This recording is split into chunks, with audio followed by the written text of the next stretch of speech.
जिसके बल पर हम यीशु महापुराण की कथा तक पहुंच पाए हैं और उन्होंने यहाँ खींच कर बुला लिया है।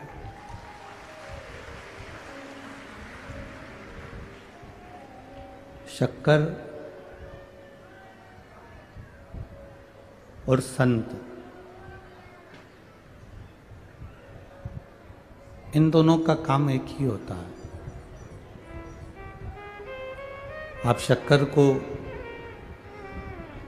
किसी भी चीज में डालेंगे वो अपनी मिठास छोड़ देती है। गुड़ को, शहद को, शक्कर को आप किसी भी चीज में डालेंगे वो अपनी मिठास छोड़ देगी।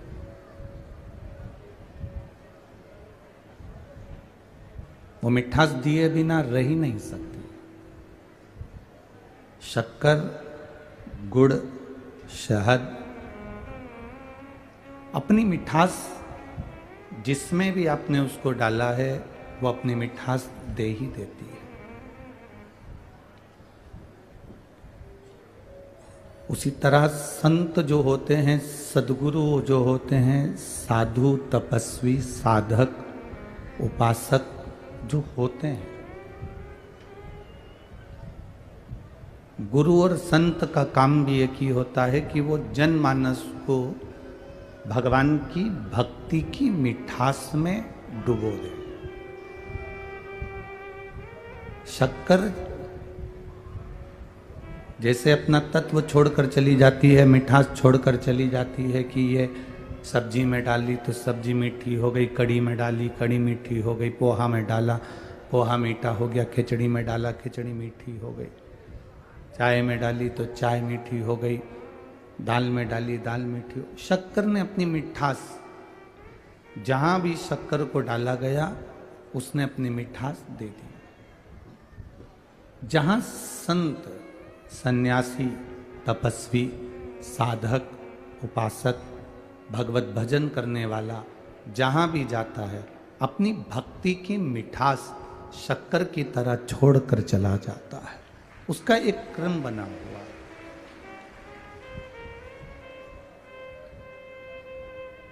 किसी सदगुरु के पास जाना, किसी संत के पास जाना, किसी गुरुजन के पास जाना, तो ये गुरु के पास जाकर मत कहना कि मुझे ये तकलीफ है। आप तो बस केवल इतना गुरु के सम्मुख में पहुंच गए और गुरु ने आपको अपनी निगाह उठाकर दृष्टि से देख भी लिया, तो उसका जो भजन है, उसका जो कीर्तन है, उसका जो स्मरण है, उसका बल आपके ऊपर पड़ गया और आप उस दुख से अपने आप निवारणित हो गए। आपको फिर वो मांगने की जरूरत नहीं पड़ेगी।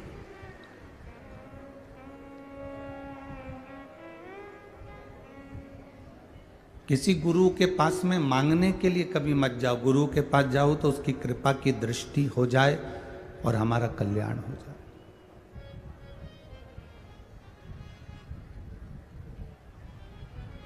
दया की ना होती जो आदत तुम्हारी, तो सुनी ही रहती अदालत तुम्हारी। गरीबों के दिल में जो जगह तुम ना पाते, तो किस दिल में होती इबादत तुम्हारी। अगर हम गुरु के पास गए हैं, संत के पास गए हैं, सदगुरु के पास गए हैं, हमें मांगने की जरूरत नहीं है।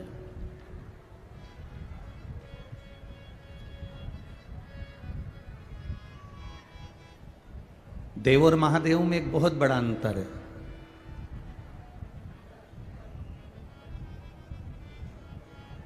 देव में और महादेव में एक बहुत बड़ा अंतर है। देव और महादेव में एक सबसे बड़ा अंतर ये है कि देव को पुकारने पर देव दर्शन दे देते हैं। देव में और महादेव में एक सबसे बड़ा अंतर यह है कि देव को अगर पुकारा, देवताओं को अगर पुकारा, तो वो आपको दर्शन देने आ जाते हैं, वो दर्शन दे देंगे। देव और महादेव में सबसे बड़ा अंतर है कि देव और महादेव, देवता का काम है, अगर कोई ने पुकारा तो वो दर्शन देने के लिए आ जाते हैं, वो दर्शन देने के लिए पहुंच जाते हैं। और महादेव में और देव में एक सबसे बड़ा अंतर ये है कि महादेव दर्शन देने के लिए नहीं आते, जिसने उनको पुकारा है उसको दर्शन के लायक बना देते हैं, उसको ऐसा बना देते हैं कि लोग उसका दर्शन करते हैं।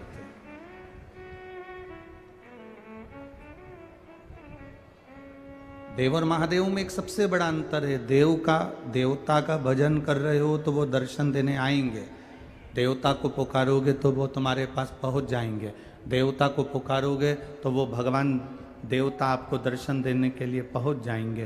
पर देवता और महादेव में, देव और महादेव में अंतर ये है कि महादेव दर्शन देने के लिए नहीं आते, पर आपको ऐसा बना देते हैं कि दुनिया के लोग आपका दर्शन करने के लिए आते हैं। ऐसा मेरा महादेव आपको बना देता है। शिव की आराधना, शिव की भक्ति, शिव का भजन, शिव का कीर्तन आपको उस मंजिल तक ले जाकर छोड़ देता है जिस मंजिल की आपने कामना भी नहीं करी होगी, जिस मंजिल की आपने कामना भी नहीं करी होगी, उस मंजिल तक मेरा देवादिदेव महादेव आपको ले जाकर छोड़ देता। आपके भजन का जो बल है, आपकी भक्ति का जो बल है, बस वो प्रबल होना चाहिए।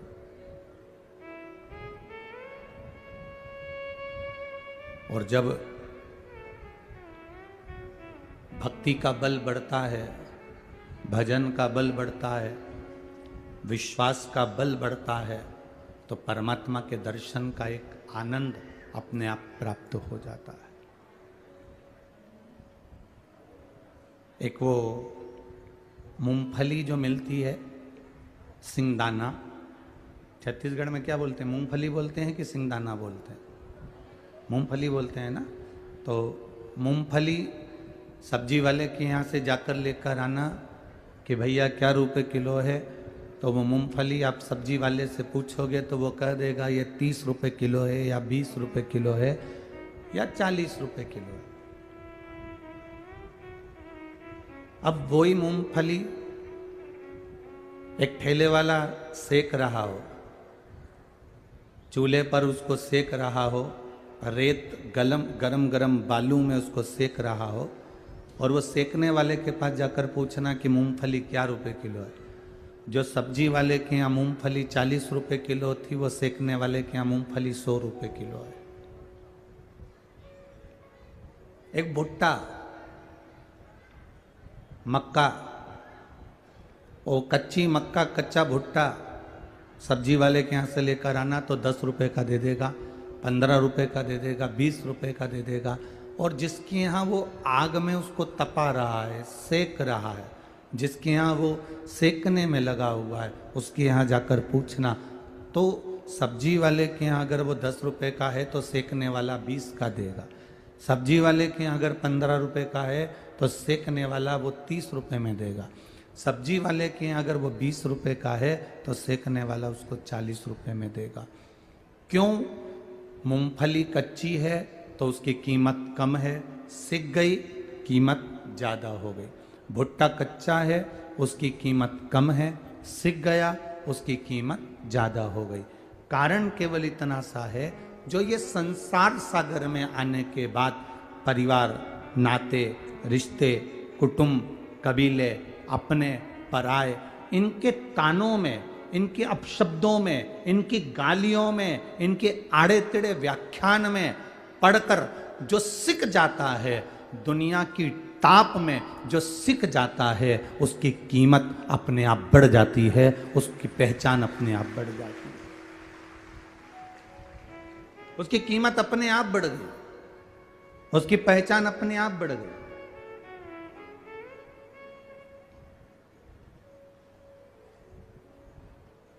कच्चा भुट्टा, कच्ची मूंगफली की कीमत कम है, पर सिकी हुई, तपी हुई, उसको जो ताप में तपाया गया, उसकी कीमत बढ़ गई। तपन होने पर, तपने पर उसकी कीमत बढ़ गई। काम, लोभ, आसक्ति, वासना, तृष्णा, ये सब वो मक्का में, वो भुट्टे में जो जो चीज़ होती है वो सब उसमें अग्नि में जल जल कर तप तप कर वो सब समाप्त हो जाती है। उसी तरह जब हम संसार के शब्दों में, संसार की वाणी में, संसार के इन तानों में हमें जब तपाया जाता है, लोग अपशब्द कहते हैं, कहे ना कि ये मार्बल जो जमीन पर लगा हुआ है, उसी मार्बल की मूर्ति मंदिर के अंदर है और वही मार्बल जमीन में भी लगा हुआ है। मार्बल एक ही है, पत्थर एक ही है, जमीन में भी लगा है और मूर्ति में भी पूजा रहा है।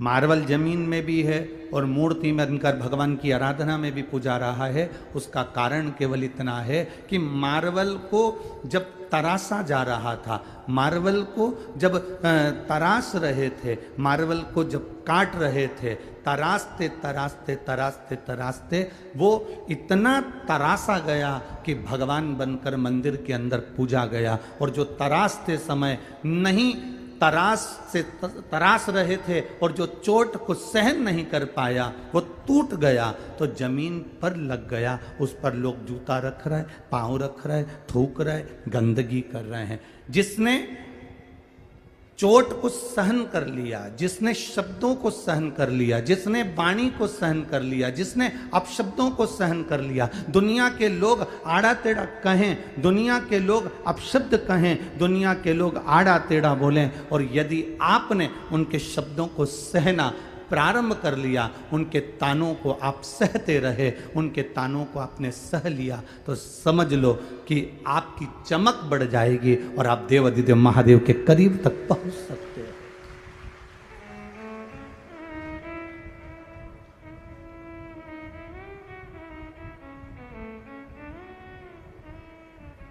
ये कहेंगे, ताना देने वाले ताना देंगे, आड़ा टेढ़ा कहने वाले आड़ा टेढ़ा कहेंगे, अपशब्द कहने वाले अपशब्द कहेंगे, बोलने वाले बोलते रहेंगे, पर आपका जो भजन का बल है, आपकी जो भक्ति का बल है, वो बढ़ना चाहिए। आपके स्मरण का जो बल है वो बढ़ना चाहिए। आप जब जब आनंद के साथ में आगे बढ़ने का ना, हमें तो ये ध्यान देना है कि हमें कुएं पानी का काम है नीचे की ओर खींचना, और तुम्हें इस पानी में से, इस जल में से बाहर निकलना है, तो तुम्हारा काम है कि कोई ठिकाना ढूंढना, कोई ऐसी वस्तु मिल जाए जिसको पकड़कर आप कुएं से, बावड़ी से, तालाब से बाहर निकल जाओ। दुनिया के लोगों का काम है आपको अपशब्द कहना, ताना देना, गाली देना, आड़े टेढ़े कहना, पर आपके अंदर वो क्वालिटी होना चाहिए, आपके अंदर वो बल होना चाहिए, आपके अंदर वो आनंद होना चाहिए कि मुझे दुनिया के ताने से कोई मतलब नहीं, मुझे दुनिया के इन कहने वालों से कोई मतलब नहीं, मेरा तो काम है बस जो कर्म मेरा है वो मुझे करना है। इसलिए कल भी कहा था कि मत बुरे कर्म कर बंदे वरना पछताएगा, भगवान की आंखों से तू बच नहीं पाएगा, तू बच नहीं पाएगा। अरे ओ अज्ञानी मत करना जाने, अरे ओ अज्ञानी मत करना जाने, तेरे कर्म का फल भी तू ही पाएगा, जैसा किया तूने तेरे आगे आएगा। मत बुरे कर्म कर बंदे वरना पछताएगा, भगवान की आंखों से तू बच नहीं पाएगा, तू बच नहीं पाएगा। ये हमारे ऊपर है, हम क्यों दुनिया के तानों में आए। देवऋषि नारद कितने विचित्र होंगे, जरा सा ध्यान लगा कर देखिए, कितना विचित्रता होगी देवऋषि नारद की, जरा ध्यान लगाइएगा। जो देवऋषि नारद भगवान शिव जी के सामने जाकर कह रहे हैं कि तुम कामदेव को नहीं जीत पाए और मैंने कामदेव को जीता है।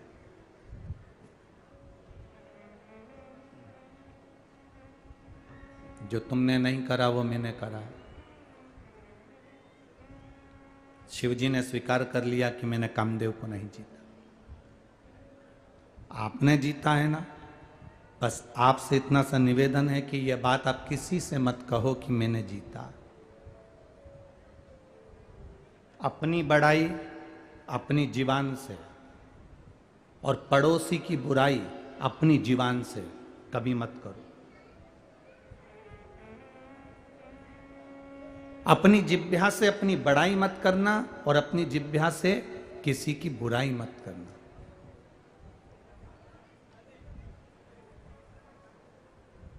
इससे जितना दूर रहोगे उतना सुख पा जाओगे। पर नारद जी मानने को कहाँ तैयार थे? कल कथा में आपको कहा था, भगवान विष्णु के पास पहुंच गए थे, भगवान नारायण के पास पहुंच गए थे। एक रुद्राक्ष की माला शिवजी ने दी थी, उसको फेंक दिया था देव ऋषि नारद ने, जमीन पर डाल दिया कि मेरा सम्मान केवल रुद्राक्ष की माला, केवल रुद्राक्ष की माला। अब नारद जी को समझाए कौन? फूल की माला पहनाते तो वो बासी हो जाती, पुष्प की माला अगर पहनाते तो वो बासी हो जाती।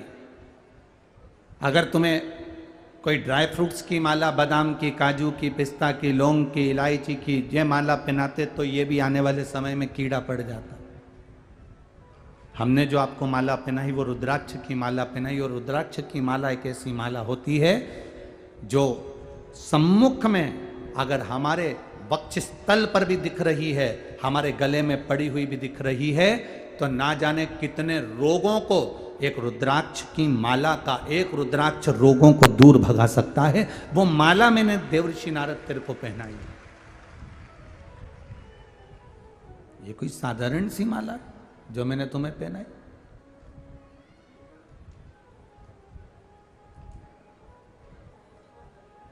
माला माला में अंतर होता है। एक नेताजी को कोई माला पहनाए, एक व्यक्ति को कोई माला पहनाए, वो माला में अंतर है। और एक व्यक्ति जब अपने शादी के समय पर स्टेज पे जाता है और दुल्हन माला पहनाती है, वो माला में अंतर है कि नहीं? बोलो, जम के बोलो जरा, अंतर है ना। एक पत्नी पहना रही है, एक अर्धांगिनी पहना रही है, एक जिससे उसका विवाह हो रहा है वो उसको माला पहना रही है, और एक संसार के लोगों ने माला पहना। और फिर समझ लो, पत्नी भी रोज माला पहना रही है, उसकी कोई महत्वता नहीं है।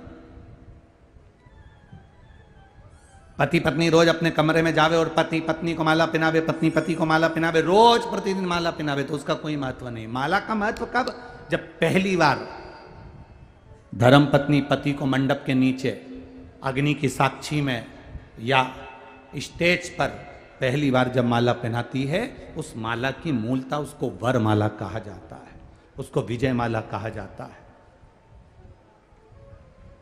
धर्म पत्नी पति को मंडप के नीचे अग्नि की साक्षी में या स्टेज पर पहली बार जब माला पहनाती है, उस माला की मूलता, उसको वर माला कहा जाता है, उसको विजय माला कहा जाता है।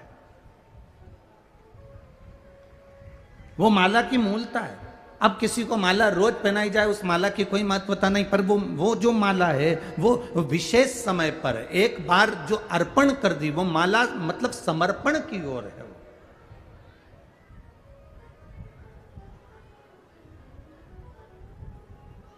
तुम रोज मंदिर जाते हो, प्रतिदिन मंदिर जाते हो, प्रतिदिन भगवान के मंदिर में पहुंचकर जल चढ़ाते हो, तुम्हें मालूम नहीं रहता कि आज सोमवार की अष्टमी है, तुम्हें मालूम नहीं है कि आज शिवरात्रि है, तुम्हें मालूम नहीं कि आज बुद्ध की अष्टमी है, तुम्हें मालूम नहीं कि आज बुद्ध की प्रदोष है, तुम्हें मालूम नहीं कि आज रवि की प्रदोष है, तुम्हें मालूम नहीं कि आज वो कौन सी तिथि। आप तो बस रोज मंदिर जा रहे हो, रोज शंकर जी को जल चढ़ा रहे हो, रोज बेलपत्र चढ़ा रहे हो, तुम रोज शिव जी की आराधना कर रहे हो। तुम्हें नहीं मालूम कि आज सोमवार की अष्टमी है, कि रविवार का प्रदोष है, कि बुधवार का प्रदोष है, कि गुरुवार का प्रदोष है, कि तुम्हें कोई अंदाजा नहीं। तुम तो नियम बनाकर बस प्रतिदिन भगवान के मंदिर जाना, भगवान को जल चढ़ाना, भगवान को जल चढ़ाकर बेलपत्र समर्पित कर देना, ये तुमने नियम बनाकर करा। अब तुम्हें अंदाजा नहीं कि आज कोई विशेष तिथि है, जिस तिथि पर अगर कोई भूल से भी जल चढ़ा देता है तो महादेव उस पर कृपा कर देते हैं। लोग कहते हैं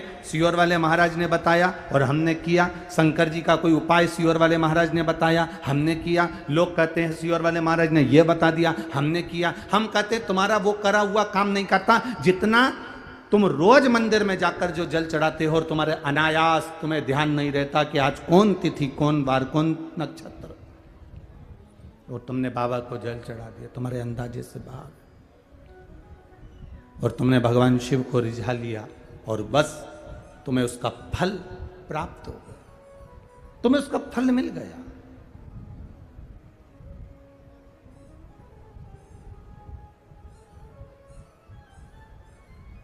आप तो बस एक केवल आनंद के साथ चले हो। एक बड़ी सुंदर बात है महाराज, एक प्रसंग आता है,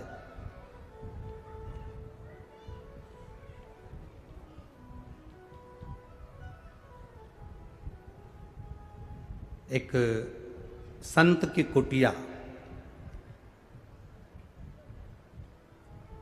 बहुत सारे भक्त संत के पास आते हैं, बहुत सारे।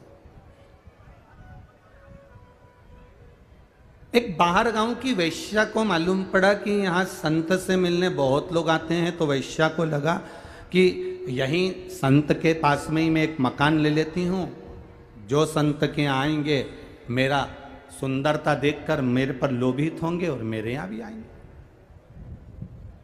मेरे यहाँ भी पहुंचेंगे। वैश्या ने पास में मकान ले लिया। संत के यहाँ भीड़ पड़ती, वैश्या के यहाँ भी भीड़ पड़ती, पर वैश्या को लगा कि इतनी भीड़ संत के यहाँ आती है और इतने लोग संत के यहाँ पहुँचते हैं, वैश्या को लगा कि जितने तो मेरे यहाँ नहीं आते उतने संत के यहाँ आते, जितने मेरे यहाँ नहीं आ रहा उतने संत के यहाँ आ रहे। बस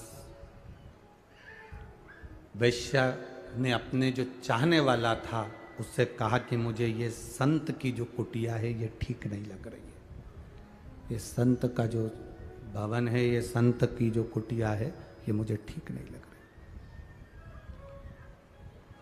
वैश्या का शब्द उसके चाहने वाले ने सुना तो क्या करूं, उसने कहा लगा दे आग संत के झोपड़े में, संत के झोपड़े में आग लगा दे। लगा, और संत के झोपड़े में आग लगा दी गई। आग लगाई, संत बाहर निकल गए, झोपड़ा धधक धधक कर जल रहा था। झोपड़े की आग की लपट इतनी तेज गई कि वेश्या के घर में प्रवेश कर गई और वेश्या का घर भी जल गया, वेश्या का घर भी जल गया।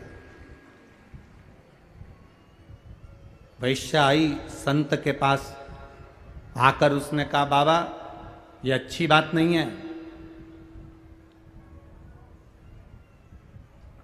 आपने मेरे घर में आग लगवा दी है।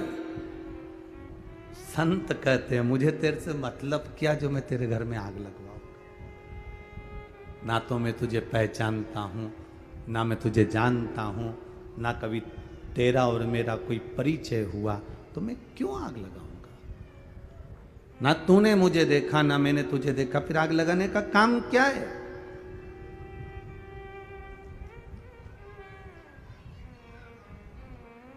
मैं क्यों आग लगाऊंगा?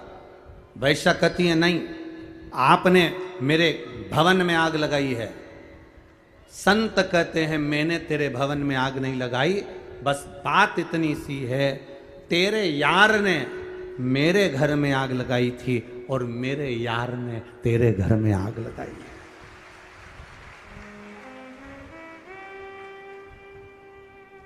हम जिसका भजन करते हैं ना, हम जिसका स्मरण करते हैं, हम जिसका कीर्तन करते हैं, शिव महापुराण की कथा कहती है आपको जवाब देने की जरूरत नहीं पड़ती, जवाब आपका महादेव देता है।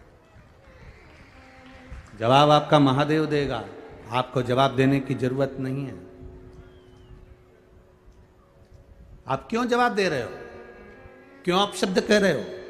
उसने गाली दी, पलट कर आपने गाली दे दी। भगवान कृष्ण को गाली पर गाली बुआ का लड़का दे रहा है, शिशुपाल। एक गाली देता तो चल जाता, सग्गी बुआ का लड़का। दुनिया के लोगों को कोई मतलब नहीं कि आप कितना कमा रहे हो। दुनिया के लोगों को कोई मतलब नहीं कि आप क्या कर रहे हो। दुनिया के लोगों को कोई मतलब नहीं कि आप कहां जा रहे हो। सबसे ज्यादा तकलीफ तो अपनों को होती है, दूसरों को तकलीफ नहीं होती है। दूसरों को कभी तकलीफ नहीं होगी, तकलीफ अपनों को होगी, तकलीफ अपने वालों को होगी, दुनिया के लोगों को नहीं। भगवान कृष्ण को जो गाली देने वाला था वो कोई दूसरा नहीं, किसी ने नहीं कहा भगवान कृष्ण को कोई चोर कह दिया हो या अपशब्द कह दिया हो या ताने दे दिया हो। भगवान कृष्ण को किसी ने गाली नहीं दी, भगवान कृष्ण को किसी ने अपशब्द नहीं कहा। भगवान कृष्ण को अपशब्द कहा तो उनकी बुआ के लड़के ने, शिशुपाल ने कहा, गाली पर गाली दी। और भगवान सुनते रहे, सुनते रहे, सुनते रहे, सुनते रहे, सुनते रहे। आखिरी में फिर सहन नहीं हो पाया, तब सुदर्शन उठाया और सुदर्शन उठाकर उसका शीश काटा। अंत में किसके पास फुर्सत है? आज के जमाने में किसी के पास टाइम नहीं कि कोई फालतू की बात करे। आज के समय में किसी के पास समय नहीं कि कोई फालतू का विवाद करे। बात वहां है, अपनों को तकलीफ है, अपनों। बुरा जो देखन में चलिया, बुरा ना मिलिया कोई। अपना स्वयं।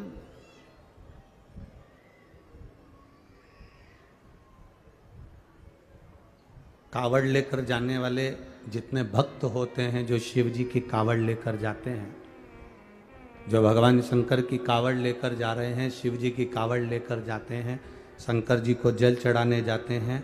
आप में भी कई लोग ऐसे बैठे होंगे जो रोज भगवान के मंदिर जाते हैं, रोज भगवान के मंदिर में जल चढ़ाने जाते हैं। मैं आपसे पूछूं, इतने लोग आस्था चैनल पर कथा सुन रहे हैं, इतने फेसबुक यूट्यूब पर कथा सुन रहे हैं और इतने लोग इस पंडाल में बैठकर कथा सुन रहे हैं, एक अंदाजा लगा कर बताना, कावड़ ले जाने वालों को ताना देने वाला कोई दूसरा नहीं होता। कावड़ ले जाने वालों को ताना देने वाला भी अपना ही होता है। जल चढ़ाने वाले को ताना देने वाला दूसरा नहीं होता, जल चढ़ाने वाले को ताना देने वाला भी अपना ही होता है। आप रोज मंदिर जाओगे, दुनिया के लोग आपको ताना देंगे, ये चल दी सती सावित्री। बताओ मंदिर जाने से क्या होता है? क्या मिलता है शिव जी को जल चढ़ाने से? क्या मिलता है बेलपत्र चढ़ाने से? अरे जो मंदिर जाने वालों को ताना दे रहे हैं, वो कभी शॉपिंग मॉल जाने वाले को ताना क्यों नहीं देते कि रोज रोज मॉल क्यों जाते हो, रोज कपड़े की दुकान पे क्यों जाते हो, रोज खरीदने क्यों जाते हो, रोज सामान लेने क्यों जाते हो, हर 15 दिन में मोबाइल को रिचार्ज कराने क्यों जाते हो? कभी ताना देने वालों से पूछना कि तुमने ताना तो केवल धर्म की जगह पर दिया, तुमने ताना अपशब्द तो धार्मिक जगह पर दिया, पर तुमने कभी ताना किसी मॉल में जाने वाले को, शॉपिंग मॉल में जाने वाले को, कहीं ब्यूटी पार्लर जाने वाले को, कहीं इधर उधर जाने वाले को कभी ताना क्यों नहीं देते? क्यों? क्योंकि वो उस जगह ताना दे ही नहीं सकते। उनको दिक्कत तो केवल उस बात से है कि ये भगवान से जुड़ क्यों रहा है, ये भगवान की अविरल भक्ति से जुड़ क्यों रहा, ये भगवान के भजन से जुड़ क्यों रहा। और बोल बम का नारा है, सहारा है। ताना देने वाले देते रहेंगे आपको। भगवत भजन वो कहते हैं ना, एक लोहे का कीला, एक लोहे की कील, लोहे का कीला, इसको नदी के उस पार ले जाना है। इस कीले को पानी से पार करना, उस पार बहुत लंबी चौड़ी नदी है और कीले को पार ले जाना। कीले को पानी में छोड़ दो, पार उतर जाएगा? बोलो, जम के बोलो जरा। कीले को पानी में डाल दो तो वो उस पार हो जाएगा? नहीं हो।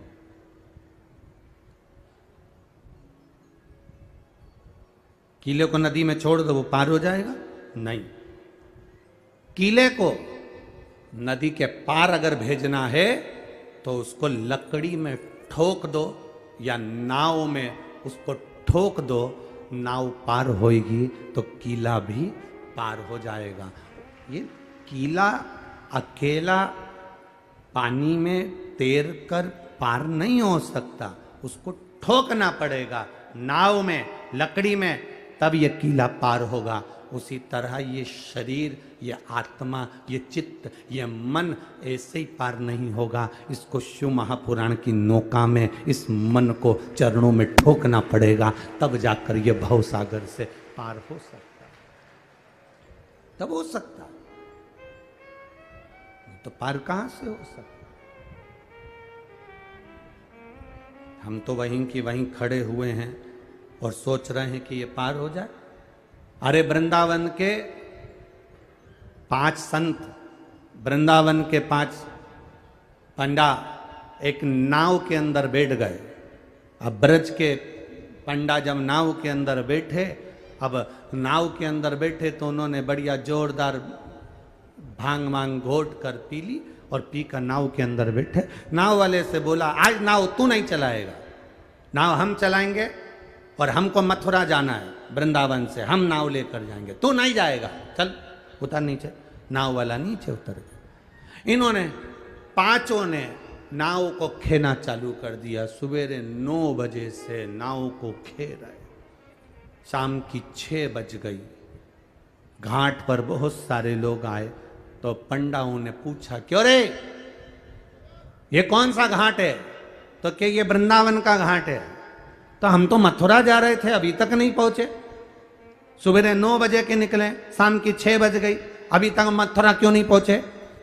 तो घाट पर खड़ा हुआ व्यक्ति बोला, तुम चले तो कब के जाते, पर नाव को तुमने खूंटे से नहीं छोड़ा, इसलिए वो वहीं वहीं घूम रही है पर पार उतर नहीं रही है। हम बस उसी में रमे हुए,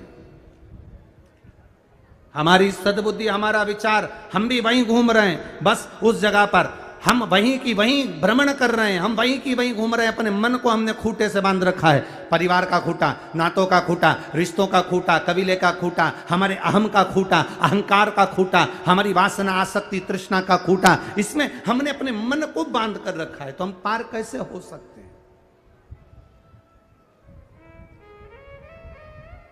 शिव मंदिर में जाना, सारे खूंटों से छूट कर जाना।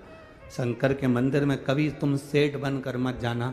शंकर के मंदिर में कभी भी तुम ये मत सोच कर जाना कि तुम्हारे पास में कितना बड़ा बंगला है, कि कितनी गाड़ी है, कि कितनी फैक्ट्री है, कि कितना दुकान है, कि कितनी जायदाद है। शंकर के मंदिर में कभी ये सोच कर मत जाना कि तुम कितने सुंदर हो। शिव के मंदिर में ये सोच कर मत जाना कि तुम्हारे पास कितना वैभव है। शिव के मंदिर में तुम ये कभी सोच कर मत जाना कि तुम्हारे पास कितनी गाड़ी है। शिव के मंदिर में ये सोच कर मत जाना कि कितने लोग तुम्हारी बात सुनते हैं। शिव के मंदिर में तो ऐसे जाना जैसे एक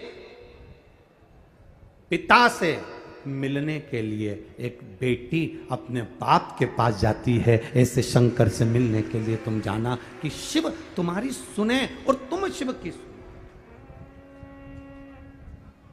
देवऋषि नारद ने गलती करी।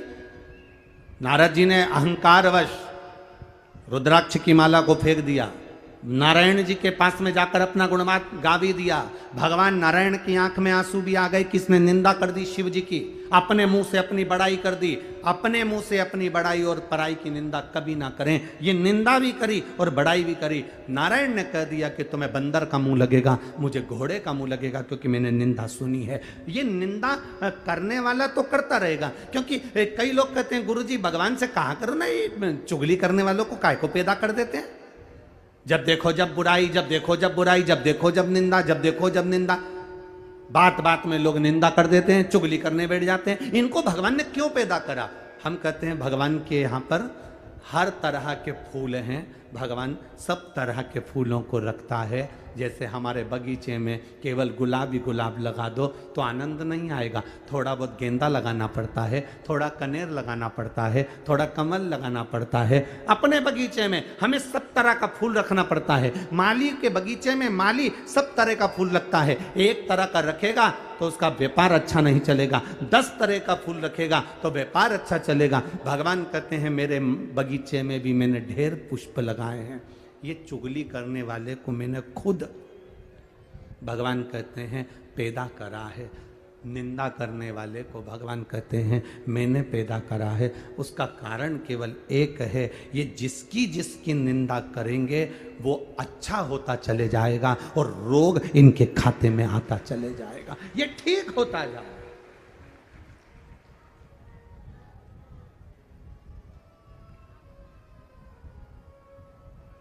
एक पत्र आया है,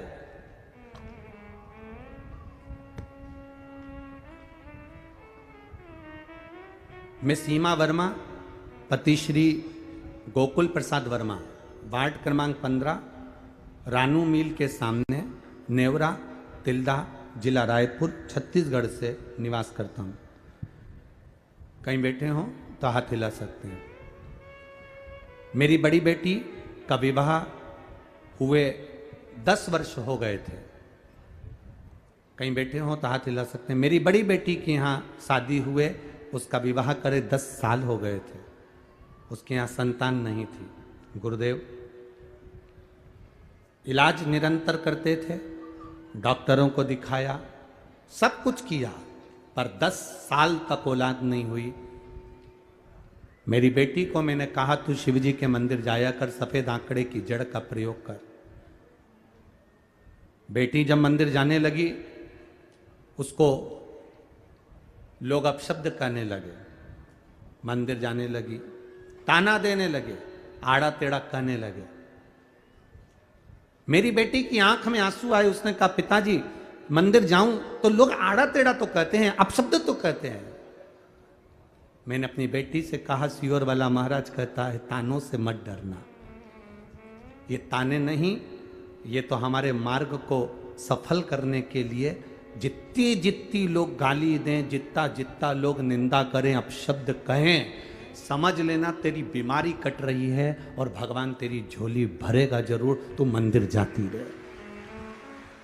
मैंने बेटी से कहा, बेटी ने मंदिर जाना प्रारंभ करा, सफेद आंकड़े की जड़ का प्रयोग करना प्रारंभ करा, पशुपति व्रत करना प्रारंभ करा, और बाबा की कृपा का क्या वर्णन करूं। दुनिया के लोग उसको ताने देते थे, अपशब्द कहते थे कि इसके यहां संतान नहीं होगी। 10 साल दिखाते दिखाते हो गए, औलाद नहीं हुई, तो अब क्या होगी जब लोगों की ताने पड़ते रहे, अपशब्द कहते रहे गुरुदेव। और बाबा की कृपा का मैं क्या गुणगान करूं। 21 जुलाई 2023 को मेरी बेटी के घर में जुड़वा बच्चे हो गए, जिनका फोटो में लगा रहा हूं। यह शिव तत्व है। जुड़वा बच्चे हुए जिनका फोटो में लगा रहा हूं, ये शिव की कृपा, ये शंकर की उदारता, ये शंकर की करुणा और उसकी दया।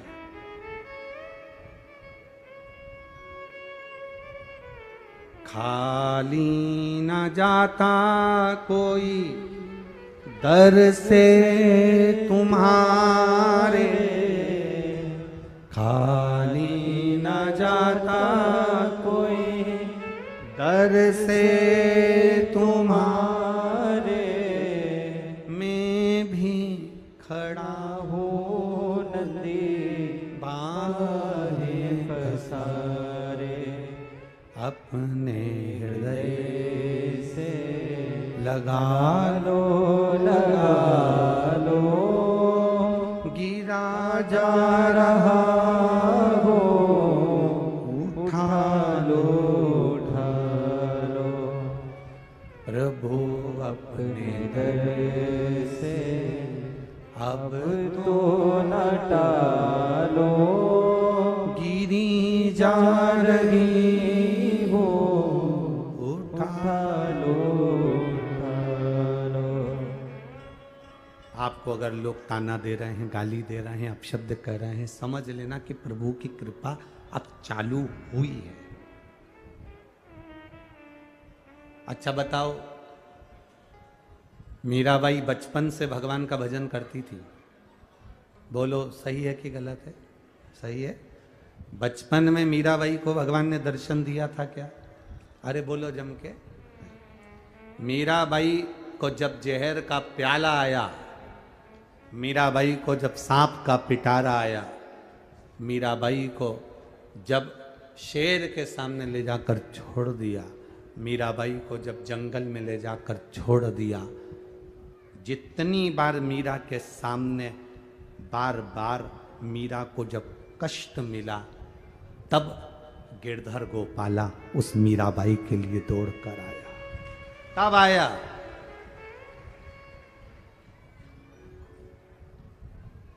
जब तक जहर का प्याला नहीं आया, तब तक मीरा के लिए सांवरिया कहाँ आया। सम्मुख अपशब्द कहे जाएं, ताने दिए जाएं, आड़ा टेढ़ा कहा जाए। आप लोगों को ताने पर ताने मिले, अपशब्द पर अपशब्द मिले, गाली पर गाली मिले, तुम रोज मंदिर जा रही हो, रोज तुम्हारे परिवार के लोग आड़ा टेढ़ा कर रहे हैं। एक पत्र और देखिए,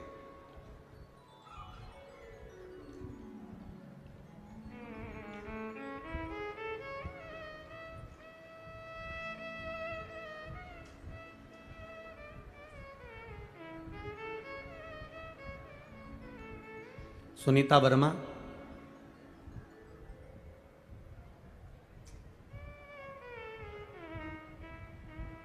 ससुराल मेरा तिल्दा नेवरा तुलसी है।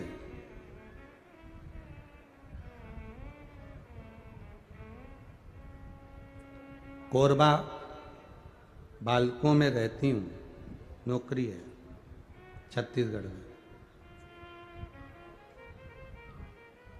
बाबा को मैं प्रणाम करने आई थी, प्रणाम करने का बोली थी, इसलिए मैं यहाँ आई हूँ। कहीं बैठी हो तो हाथ हिला, आप ही हैं, ऐसा हाथ हिला दो एक बार। हाँ, दोनों हाथ ऐसा हिला दो एक बार। गुरुजी, मेरे किडनी में स्टोन था, फिर वो गठान बन गई। डॉक्टर को दिखाया तो उन्होंने कहा ये गांठ हो गई है। रायपुर के डॉक्टरों का इलाज चला, डॉक्टरों ने किडनी निकालने का बोल दिया। अब डॉक्टर ने कहा कि ये किडनी निकलेगी और दूसरी किडनी अगर कोई डोनेट कर रहा हो तो आप वो लगवा सकते हैं। अब कहाँ किडनी ढूंढे बाबा? रायपुर दिखाया और 2 जगह दिखाया, सब ने कहा किडनी को निकालना पड़ेगा, किडनी बेकार हो गई। गुरुजी, शिव जी का मैं क्या वर्णन करूं, बाबा का मैं क्या गुणगान करूं। जब किडनी निकालने के लिए हॉस्पिटल में एडमिट हो गए, किसी ने कहा कि शंकर जी पे एक बार जल चढ़ाकर उसका पानी पीकर फिर ऑपरेशन के लिए चले जाओ। बाबा, बाबा तो बाबा होता है। गुरुजी, विश्वास करा, जिसने मुझे बताया था मैंने उसकी बात पर विश्वास करा और शिव जी को जल चढ़ाकर मैं ऑपरेशन के लिए चली गई। और बाबा का मैं क्या गुणगान करूं, ऑपरेशन तो हुआ पर मेरी किडनी अच्छी हो गई, उसे निकालना नहीं पड़ा, इसलिए मैं बाबा को यहां प्रणाम कर रहा। दोनों हाथ एक बार हिला दीजिए। हर हर महादेव। बैठिए, ये शिव तत्व है। बैठिए बहन। ये शंकर, ये ओघड़ी, ये दयालु, ये दातार है, ये त्रिकालदर्शी, ये कैलाशी है।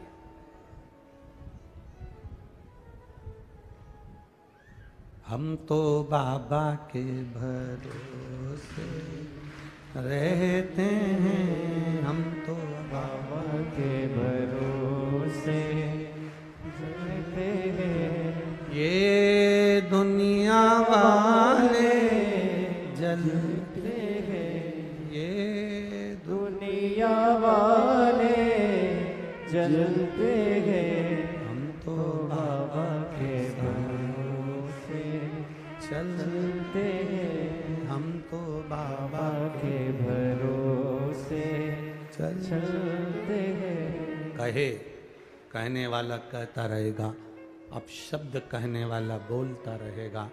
शिव तत्व की प्राप्ति का सुख ये बहन लिख रही है। ऑपरेशन तो हुआ, डॉक्टर ने ऑपरेशन कर कर कह दिया किडनी निकालने की जरूरत नहीं, इसकी किडनी तो ठीक है। और शिव तत्व हमारे भीतर का विश्वास है। रामचरितमानस में लिखा क्या है? एक तिल्दा नेवरा के एक वकील साहब ने अपना पत्र भेजा है।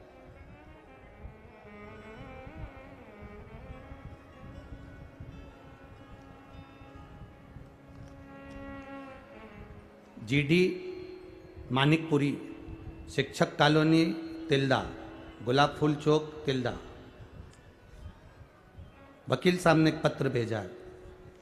उन वकील साहब ने अपने जीवन का एक अनुभव लिखा उस पत्र के अंदर।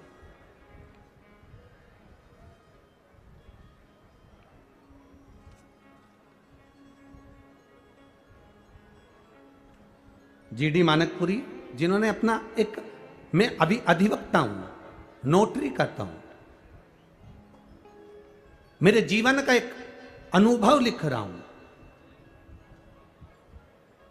कि जो शिव के मंदिर जाता है, गुरुजी आपने कथा में कहा, और लोगों ने जो शिव मंदिर जाना चालू करा, उसका फल हमने हमारे क्लाइंटों में भी देखा है। लोग हमको बोल कर जाते हैं कि हमने जल चढ़ाया था तो हमारा ये केस निपट गया, हमने जल चढ़ाया था तो हमारा ये तिल्दा नेवरा के वकील कहीं बैठे हो तो हाथ हिला सकते हैं। जीडी मानिकपुरी जी, शिक्षक कॉलोनी, तिल्दा नेवरा। एक विचार, एक संबोधन, एक शब्द,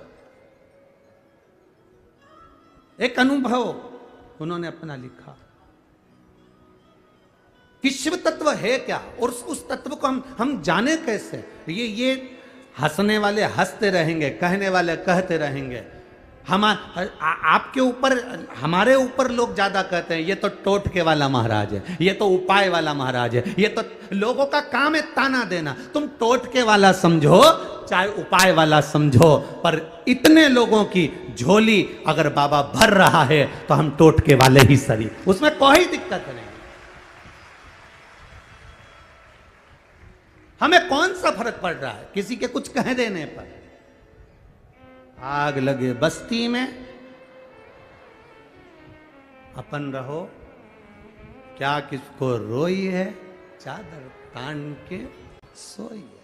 जितना तुमको अपशब्द कहा जाएगा, जितने जितने लोग तुमको गालियां देंगे, जितना जितना तुमको आड़ा टेढ़ा कहेंगे, आप उतने उतने सीढ़ी सीढ़ी सीढ़ी सीढ़ी चढ़ते चढ़ते चढ़ते चढ़ते एक दिन मेरे शिव तत्व को प्राप्त कर जाओगे और मेरे महादेव के हो जाओगे, उतने नजदीक पहुंचोगे। मीराबाई को जब तक अपशब्द ना किया गया, मीराबाई के सामने गिरधर गोपाल नहीं आए। जब मीराबाई को ताने दिए गए, कहां है तेरा कृष्ण, कहां गिरधर गोपाला, कहां तेरा कन्हैया, जहर का प्याला अमृत कर दिया, सांप का पिटारे में पुष्प की माला कर दी, शेर के सामने खड़े होकर भगवान ने बंसी का नाद कर दिया, वन में जहां प्रहलाद के सम्मुख में खोलते तेल में डाला, ठंडा पानी हो गया, हाथी के पांव के नीचे प्रहलाद को डाला, बच गया। जब तक उसको त्राणना नहीं मिली तब तक वो सुख का अनुभव नहीं करा, परमात्मा के एक करीब का अनुभव नहीं कर पाया। परमात्मा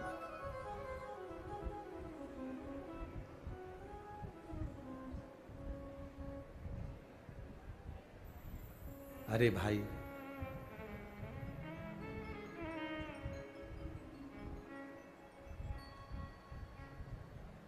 हमें शिव की एक लोटा जल की महत्वता का स्मरण करना है। हम आपसे कहेंगे, रोग हो, बीमारी हो, तकलीफ हो, डॉक्टर को जरूर दिखाओ। किसको दिखाओ? डॉक्टर को जरूर दिखाओ। जितनी जांच डॉक्टर बोले वो सारी जांच कराओ, जैसा जैसा डॉक्टर बोले वैसा करिए। पर उस डॉक्टर का काम है बताना, वो डॉक्टर के अनुसार बताए वैसा करो, दवाई लो, औषधि लो, जैसा बोल रहा है, जितनी जांच बोल रहा है वो सब कराओ। पर साथ में एक काम और करते रहना, जब जब डॉक्टर के यहाँ जाना तब तब मेरे महादेव का श्री शिवाय नमस्तुभ्यम बोलते जाना। एक पत्र और है,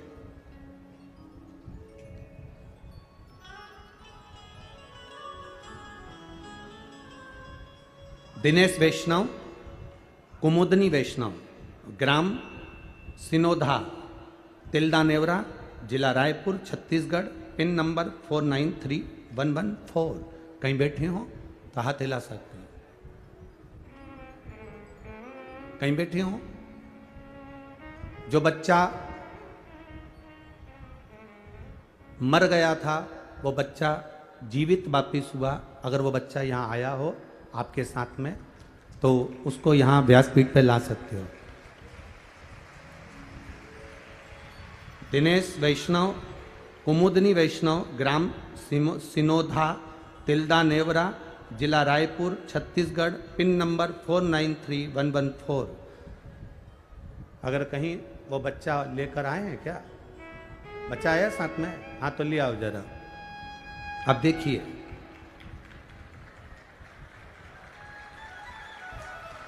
भोलेनाथ की महिमा का मैं क्या बखान करूं गुरुदेव।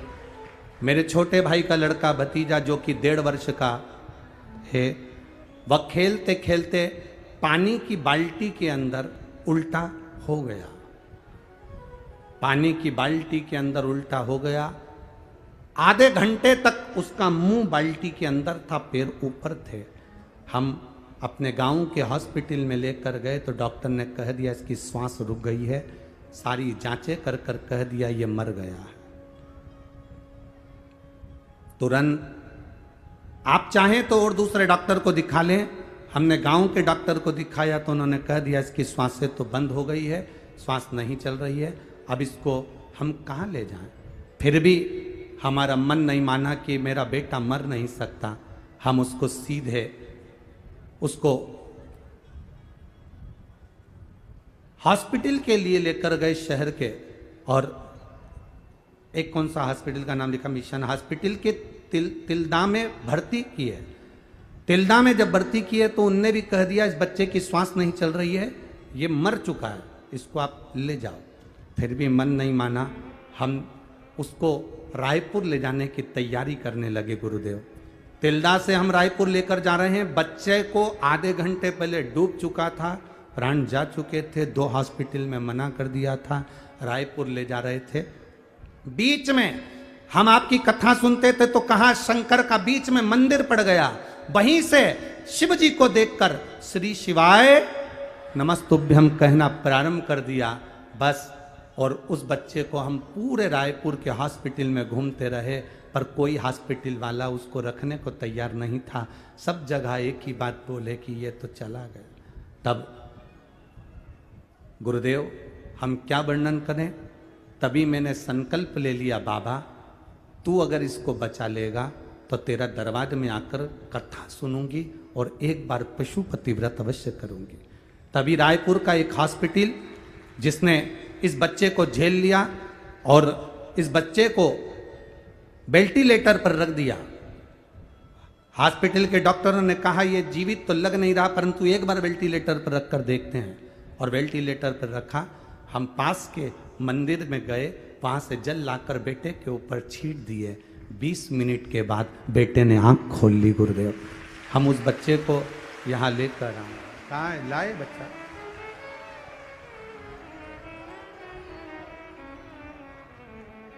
खाली न जाता कोई दर से तुम्हारे, खाली न जाता कोई दर से तुम्हारे, मैं भी खड़ा हूँ नंदी बाहे फसारे, अपने हृदय से लगा लो गिरा जा रहा हूँ उठा लो। ये शिव तत्व है, ये ओघड़ी तत्व है। डॉक्टर को दिखाओ, उसकी दवाइयां लो, उसकी औषधि लो। डॉक्टर भी शिव का एक रूप है, उसके पास पहुंचो, उससे कहो। और अगर मेरा शिव साथ में है तो डॉक्टर रूपी शंकर और ओघड़दानी शिव दोनों मिलकर आपके जीवन को वापिस नूतनता दे सकते हैं। क्यों नहीं देगा? क्यों नहीं?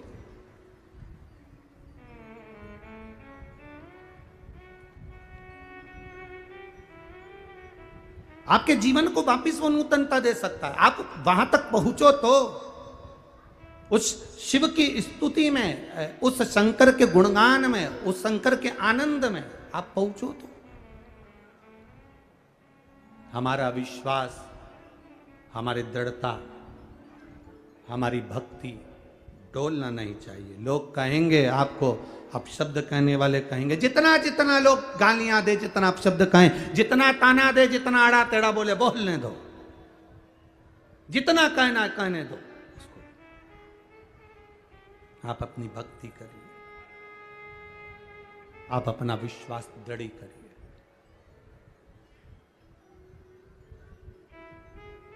भोलेनाथ दया करना, मैं तेरे भरोसे हूँ। मेरे बाबा दया करना, मैं तेरे भरोसे हूँ। मैं तेरे भरोसे हूँ, मैं तेरे भरोसे हूँ। मेरे बाबा दया करना, मैं तेरे भरोसे हूँ। ना घर के भरोसे ना परिवार के भरोसे हो, ना घर के भरोसे हो, ना परिवार के भरोसे हो। मेरे बाबा दया करना, मैं तेरे भरोसे हूँ। मेरे बाबा दया करना, मैं तेरे भरोसे हूँ। ना इनके भरोसे हूँ, जिनको आता है वो भी बोलो, उसके ही तो सहारे हम। ना इनके भरोसे हूँ, ना उनके भरोसे हो, ना इनके भरोसे हो, ना उनके भरोसे हो। मेरे बाबा दया करना, मैं तेरे भरोसे बाबा दया करना, मैं तेरे भरोसे हूँ। हम उस परमात्मा के भरोसे पर जब तक हैं, तब तक हमारा बाल बांका नहीं हो सकता। कहने वाले, अपशब्द कहने वाले, ताने देने वाले बोले, बोलने दो।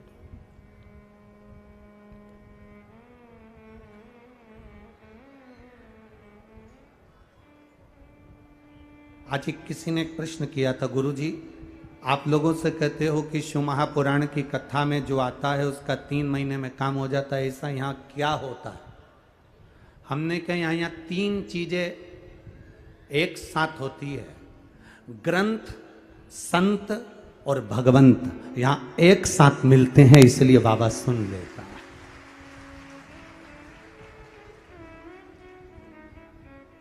आप जाओ शिव महापुराण की कथा में तो कोई पूछे कि वहां क्यों जा रहे हो, इतनी भीड़ पड़ रही है।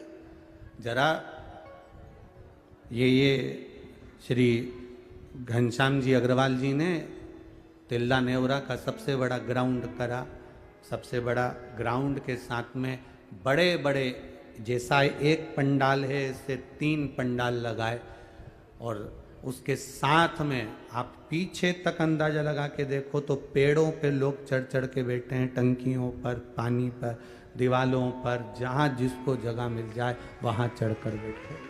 जगह है कहाँ? हम तो कई बार आस्था वालों से भी कहते हैं कि जरा कैमरा जोरदार लिया हो जिसमें ये सब चीजें तुम कैच करते रहो, दीवार तक दिखाओ कि कहाँ भक्तों का भाव है, कहाँ श्रद्धा, कहाँ विश्वास, कहाँ भरोसा उनका। शिव के प्रति भरोसा है आपका दृढ़।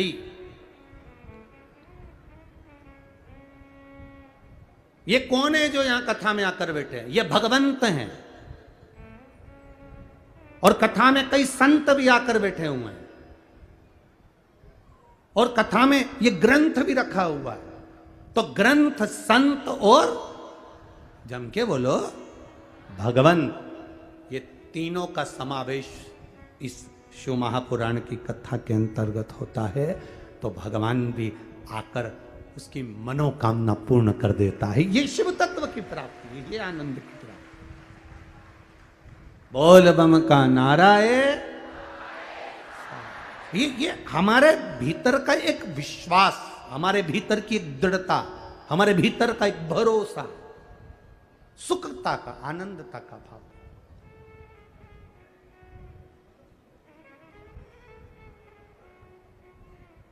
अब जरा विचार करिए कि भगवत स्मरण में जो फल है आपके, आप जाएं डॉक्टर को दिखाएं, डॉक्टर बोले वैसा औषधि कराएं, डॉक्टर बोले जैसा आप काम करें, जांच कराओ, सब कुछ कराओ, पर साथ में आपके भीतर शंकर की भक्ति को जागृत करिए। शिव के भीतर, आपके भीतर शिव की भक्ति को जागृत करिए। बेटा एजुकेशन, बच्चा अच्छी पढ़ाई करे, सीए की पढ़ाई कर रहे हो आप, मेरी बेटियों से निवेदन है दिल से पढ़ाई करो, मेरे बेटों से निवेदन है दिल से पढ़ाई करो, अच्छी करो, दिल से मजबूत, एकदम दमदारी से। जितना कभी नहीं पढ़े उतना अब पढ़ो। कंपटीशन एग्जाम की तैयारी कर रहे हो, सरकारी नौकरी की तैयारी कर रहे हो, एक बार अगर नहीं निकले, दो बार नहीं निकले, हिम्मत मत हारना। अब शंकर के भरोसे अब की बार शिव जी पर जल भी चढ़ाऊंगा, बेलपत्र भी चढ़ाऊंगा, शहद लगा कर भी जाऊंगा, और साथ में जो अभी तक मेहनत करी उससे 4 गुनी मेहनत ज्यादा करूंगा, और ज्यादा करूंगा तो रिजल्ट मेरा अच्छा आएगा, ये निश्चितता है। मेहनत करने वाले का साथ मेरा महादेव हमेशा देता है, हमेशा।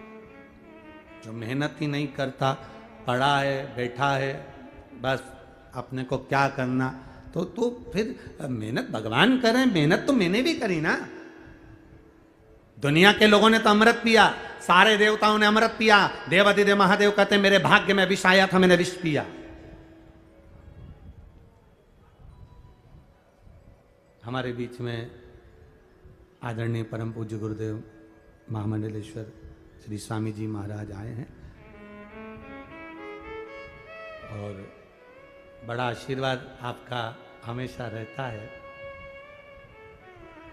मंत्री पद भी आपके पास में है, बाबा की कृपा है। और हम कथा करे हैं पहले, कौन सा ध्यान नहीं आ रहा है गांव का, इसमें वहाँ कथक शबरी जी का गांव है इसमें तो, हाँ, शिवरी नारायण बाले महाराज जी पधारे। एक बार जोरदार ताली बजाकर उनके लिए स्वागत करना।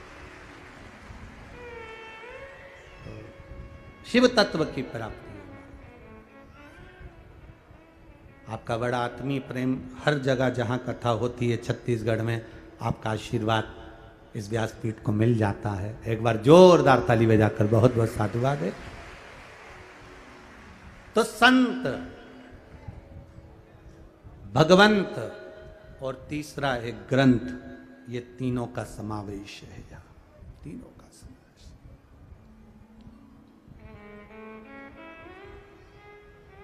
थोड़ा मेहनत करना पड़ेगा। आप सोचे कि मैंने शिव पुराण की कथा सुन ली तो मेहनत नहीं करना पड़ेगा, अरे करना पड़ेगा। शिव के मंदिर तक भी जा रहे हो, ये आपका परिश्रम है। शिव जी के मंदिर में झाड़ू पोछा लगा रहे हो, ये आपका परिश्रम है। साथ में पढ़ाई कर रहे हो। कौन कहता है कि आपकी सरकारी नौकरी नहीं लग सकती? कौन कहे कि आपका सरकारी नौकरी ना लगेगी? मेरा बेटियों से और मेरे बेटों से निवेदन है, मेरे युवान बहन भाई से निवेदन है, ये कभी मत सोचना कोई तुमको अगर डरा दे कि बहुत मेहनत करना पड़ती है तब सीए निकलता है, लास्ट का सीए फाइनल तो बड़ी मेहनत से होता है, इंजीनियरिंग की पढ़ाई तो बड़ी कठिन होती है, इसकी पढ़ाई तो बहुत कठिन होती है। अरे कलेक्टर का पद पाना कोई साधारण है, एसपी डीएसपी बनना कोई साधारण है, ये बनना कोई साधारण है। हम कहते हैं जो तुम्हारे सामने खड़े हैं वो भी तो बने हैं, जब वो बन सकते हैं तो तुम क्यों नहीं बन सकते हो? आपके परिश्रम में कमी मत आन दो, आपकी मेहनत में कमी मत आन दो, और आपके विश्वास में कमी मत आन दो, आपका भरोसा दृढ़ कर लो।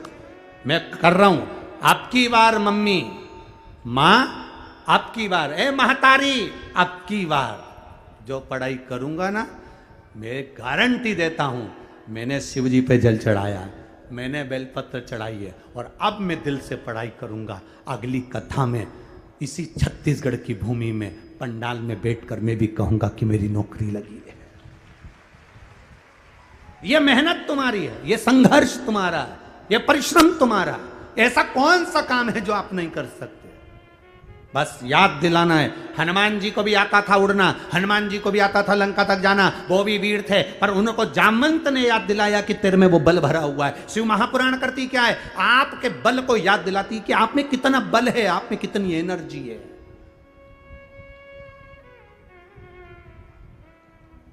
शंकर भगवान विष नहीं पी रहे थे, देवताओं ने विष दे दिया शिव जी के पास में, शंकर भगवान नहीं पी रहे थे। शिव जी जब विष नहीं पी रहे थे तो पार्वती जी पास में खड़ी थी, उन्होंने कहा सारे देवताओं को अमृत मिला है, आपके पास में विष आया है।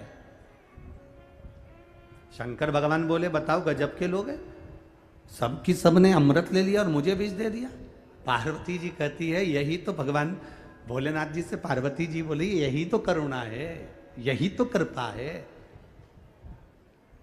दुनिया से हटकर कुछ मिला है ना आपको, यही तो कृपा है।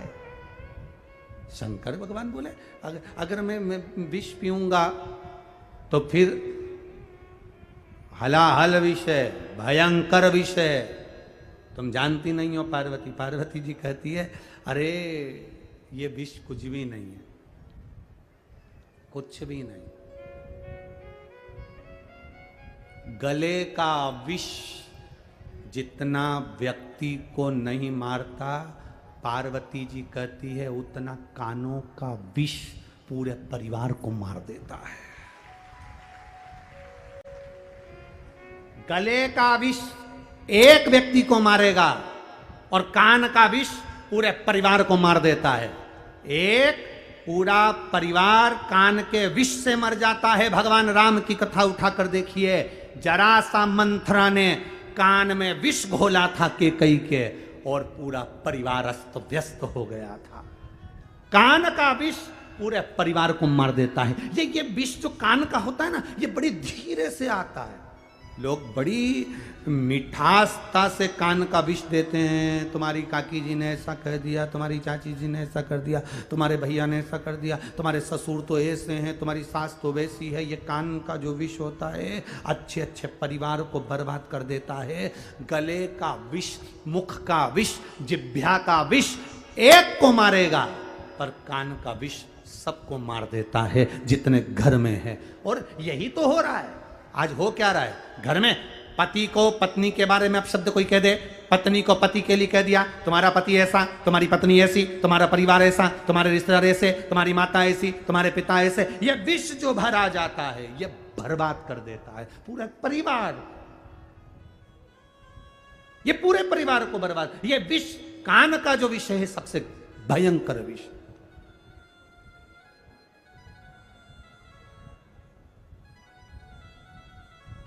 सबसे भयंकर विषय कान का विषय। बरते हैं, जिसे देखो वो कान के अंदर कचरा डाल रहा है, खूब निंदा का कचरा, खूब अपने अपने कान के ऊपर एक, जैसे कान वाले लोग मशीन लगाते हैं, ऐसे दो चीज़ें बनवा लो। एक ऊपर कान के ऊपर लगाया करो डस्टबिन और नीचे लगाया करो यूज मी। मेरा कान नहीं है, कचरे का डब्बा है। जो आता है चुगली डालकर चले जाता है, जो आता है वो निंदा डालकर चले जाता है, जो आता है वो विष घोल कर चले जाता है। कितना ना जी भर के देखा ना कोई बात थी, बड़ी आरज़ू थी मुलाकात की। महाराज कहां देखा हमने? माता पार्वती जी ने शिव जी से कहा, यह विष कुछ भी नहीं है, पी लो। शंकर भगवान करें पार्वती हलाहल विषय, शिव जी करें हलाहल, पार्वती जी करे पियो। यह विष कुछ नहीं है, कुछ नहीं। अगर बल है तो बड़े से बड़ा कार्य कर सकते हो, अगर बल नहीं है तो कुछ नहीं कर सकते। अगर भगवान ने कोई बड़ी बीमारी भी दे दी ना, तो इतनी जल्दी मत हार मत लेना। बहुत सारा कर्जा भी हो गया ना, बहुत जल्दी हार मत मान लेना कि मैं बहुत कर्जे में हो गए, सब बर्बाद हो गया, मैं तो मर जाऊं तो अच्छा, परिवार नष्ट हो गया, कुछ नहीं बचा। ना ना ना, मरना नहीं है। अगर कितना भी दुख आ जाए, कितना भी रोग आ जाए, कितनी भी तकलीफ आ जाए, कितना भी कर्जा हो जाए, कितनी भी तकलीफ में पड़ जाओ, मरने का प्लान बिल्कुल मत बनाओ, क्योंकि मर भी गए तो वापिस जन्म लेकर फिर भोगना पड़ेगा। तो एक बार नौकरी पूरी करके जाओ, ड्यूटी पूरी। अगर घर पे खाना बनाकर आ गए, बच्चों का टिफिन रखकर आ गए, सारा काम कर कर आ गए, सास को चाय पिलाकर आ गए, ससुर की दवाई देकर आ गए, उसके बाद में कथा में आकर बैठ गए, तो कोई तुमको आड़ा टेढ़ा बोलेगा क्या? जम के बोलो जरा। और अगर तुम पूरा फैलारा फेंकला कर, बर्तन पड़े हैं, सामान पड़ा है, सब्जी पड़ी है, भाजी पड़ी है, फ्रिज खुला पड़ा है, लाइट खुली छोड़ दी, पंखा खुला छोड़ दिया, और फिर तुम कथा में जाकर बैठ जाओ, बस अब यहां से जाने के बाद 5 बजे तुम्हारी आरती चालू हो जाएगी। 5 बजे तुम्हारी आरती, यहां आरती विराम, आरती चालू। बताओ, इसका बाप रख कर गया था, इसके पिताजी रख कर गए थे, ऐसा छोड़कर चली गई, इतना फ्रिज खोल कर चली गई, लाइट खोल कर चली गई, सियोर वाला महाराज के इसको खाने को दे रहा है। आरती प्रारंभ। और अगर आप पूरा काम कर कर आए, फ्रिज बंद, लाइट बंद, बर्तन सब मांझ कर, साफ करके, सबका भोजन बना के, टिफिन लगा के, पोंछ कर, बढ़िया, सास को चाय पिलाकर, ससुर के लिए दवाई देकर, और कह कर आ रहे, मम्मी मैं जा रही कथा में। सास भी कुछ नहीं बोली, बेटा सब कर दिया? हाँ सब कर दिया। जब पूरा काम फिनिश कर कर जाओगे तो सास भी कुछ नहीं कहेगी। उसी तरह मृत्यु लोक में आए हो, अपना बचपन, अपनी जवानी, अपनी अधेड़ी, अपना बुढ़ापा सब अच्छे से निकालो, और जब पूरा काम फिनिश कर कर जाओगे तो वो ससुर भी तुमसे कुछ नहीं कहेगा, वो भगवान भी तुमसे कुछ नहीं कहेगा। ये सब फिनिश कर कर। और जल्दीबाजी में नहीं, मैं तो अब बहुत परेशान हो गई, मर जाऊं मैं तो आधा काम करके जा, सुन जा, सुन, फिर धक्के मार के नीचे भेज दिया जाएगा। चल वापिस जन्म दो इसको, फिर भोगेगी, फिर भोगेगा। तो क्या मतलब? एक बार दमदार नौकरी कर कर जाओ, पूरी ड्यूटी फिनिश, अपना पूरा होमवर्क जितना काम है सब निपटा के, पूरा होमवर्क निपटा कर फिर अपना काम में। फिर तो तुम कितना भी खेलो ना, माँ भी मना नहीं करती अगर होमवर्क पूरा हो जाए तो। क्यों? होमवर्क हो गया तेरा? हाँ ला दिखा तो जरा, और कॉपी लाकर पूरी दिखा दे, लो लो देखो रे जरा, पूरा होमवर्क पूरा हो गया। हो ये तो पूरा हो गया। और टीचर ने और कुछ तो नहीं बोला? नहीं, गुड गुड, कुछ नहीं।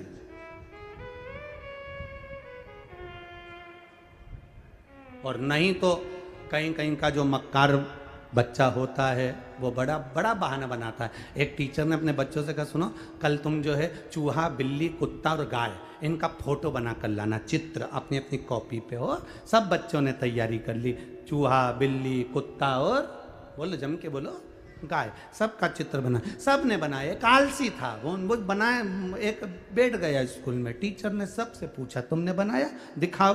सबके साइन करते करते टीचर इस आलसी बच्चे के पास आ गए, तुमने चित्र बनाया? हाँ। देखिए बच्चे ने जो कॉपी खोली तो वो कोरी थी, उसमें कुछ भी नहीं था। टीचर ने पूछा इसमें तो कुछ भी नहीं है, तुमने क्या बनाया? बच्चा बोला मैंने चूहे का चित्र बनाया। कहाँ है? चूहे के बाद जब मैंने बिल्ली बनाई थी तो बिल्ली चूहे को खा गई। बिल्ली कहाँ है? मैंने बिल्ली के बाद जब कुत्ता बनाया था तो कुत्ता बिल्ली को खा गया। कुत्ता कहाँ है? कुत्ता के बाद मैंने जब गाय बनाई थी तो गाय का सींग देखकर कुत्ता भाग गया। गाय कहाँ है? गाय बनाई थी, हमारा पड़ोसी लालू राम है ना, घास लेके जा रहा था, गाय उसके पीछे चली गई। ना चूहा है, ना बिल्ली है, ना कुत्ता है, ना गाय है, कॉपी खाली है। जो बहाने बनाने वाला होता है वो हमेशा बहाने बनाता रहता है। भगवान ने तो मेरे भाग्य में ऐसा ही लिखा है, भगवान ने तो सारा दुख मुझे ही दे दिया, भगवान ने तो सारी तकलीफ मुझे दे दी। भगवान कई काय की तकलीफ दी, अच्छा शरीर दिया, 2 हाथ दिए, पाँव दिया, आँख दी, मुंडा दिया, खाने के लिए, सुनने के लिए कान दिया, इतना जोरदार शरीर दिया। मेहनत करना, कर्जा हो गया कोई बात नहीं, दुख आ गया कोई बात नहीं, रोग आ गया कोई बात नहीं, बीमारी आ गई कोई बात नहीं, तू मेहनत तो कर, शरीर तो अच्छा दिया है ना, कर मेहनत। और फिर जो लगा मेहनत करने में, तो फिर एक फैक्ट्री का नहीं 10 फैक्ट्री का मालिक बनकर बैठ जाता। मेहनत तो करो।